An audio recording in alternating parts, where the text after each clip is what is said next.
It's time for Bird of the Day! Yay!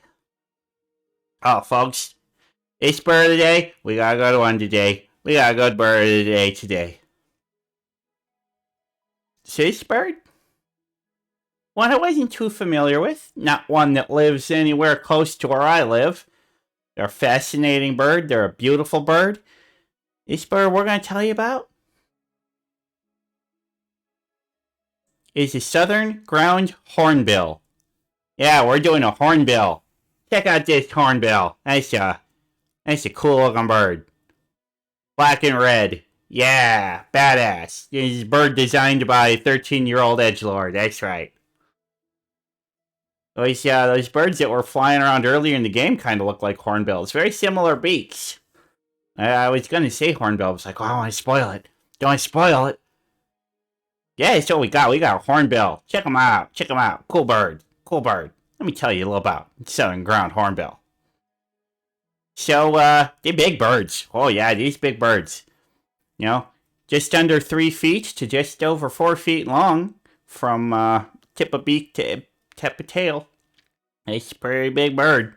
Pretty big bird. And, their wingspans aren't that huge. You know, there's other birds that have, like, smaller bodies, much bigger wings. But, these are just kind of ground. You know, they're not, they fly. They fly. They're decent flyers, but they're not, like, the big, long, soaring flyers. They're short-distance flyers. They don't migrate, do anything like that. So you got just simple flight ability. So they don't need to have crazy, huge wingspans. The males of the species are larger.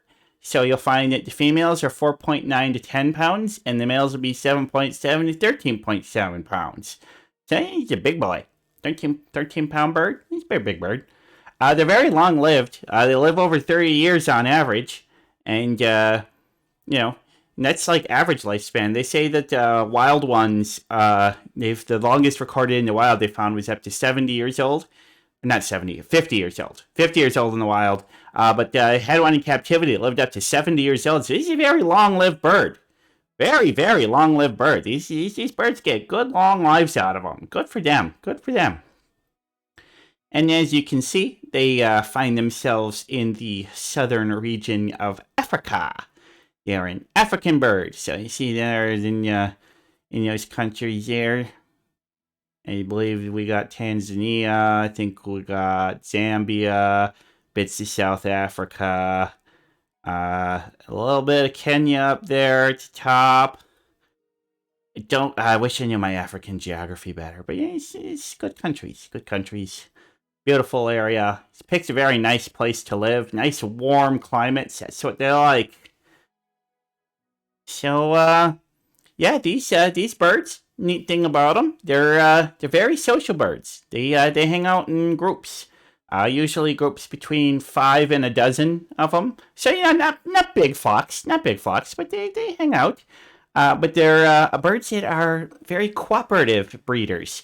So other birds that are in the flock with them are going to help raise the babies.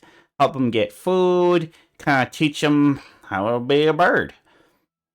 And, the thing is that they don't have a lot of babies. But the thing is, it's just like, all right, birds A and B will have a bird 1 year, and your whole flock will help raise the babies.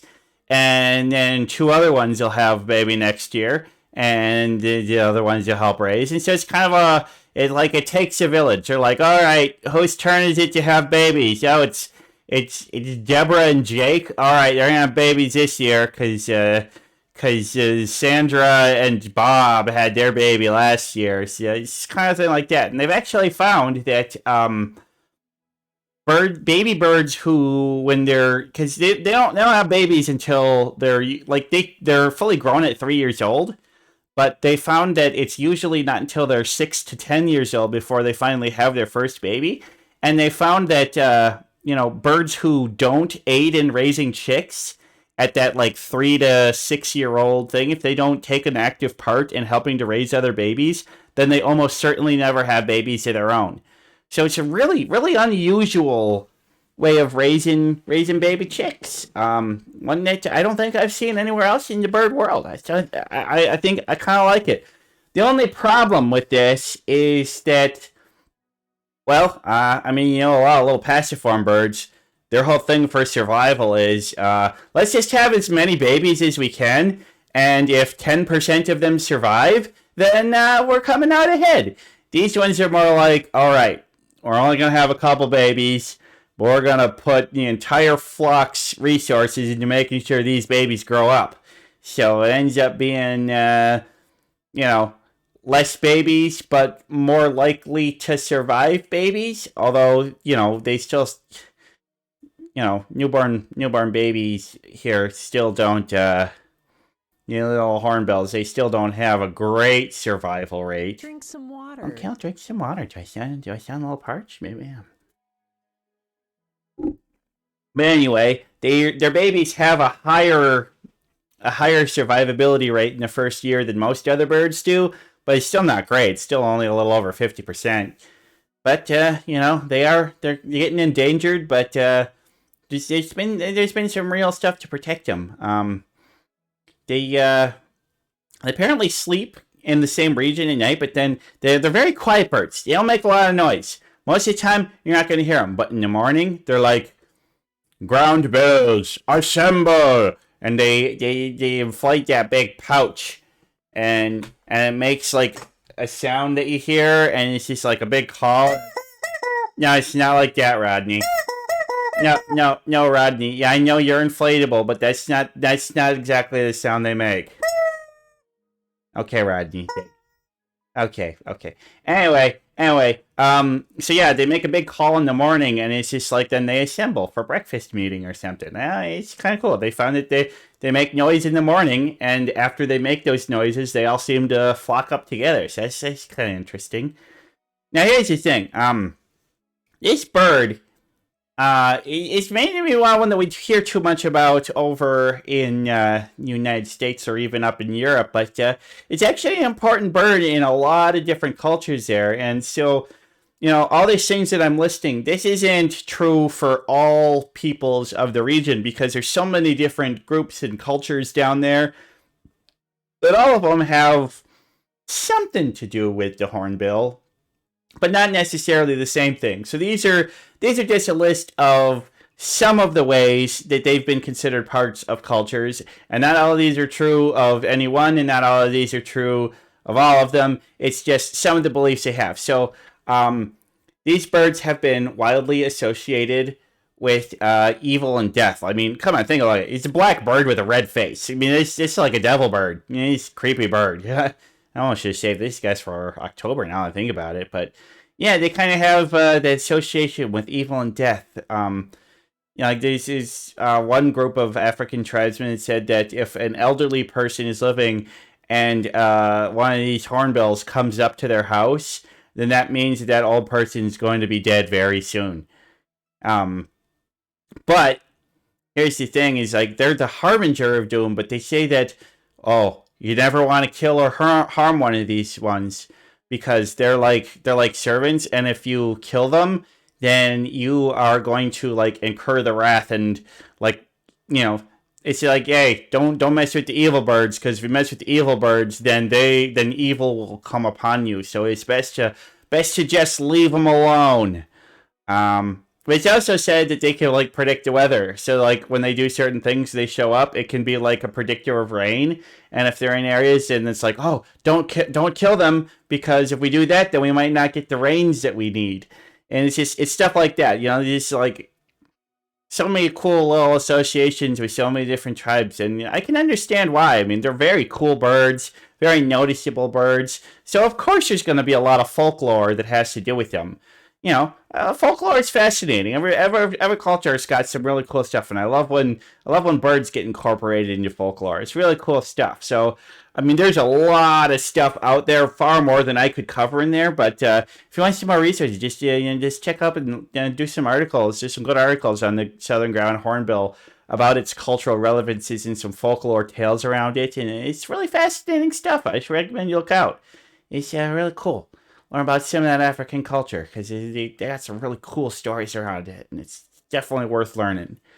And as for the birds themselves, how do they do most days? Well, they are full carnivores, and they're kind of ground hunters. So they, like little lizards and little rodents, insects, bugs. This guy right here's, I can't tell. Has he got a bug in his mouth or he's got a rock in his mouth? I can't tell.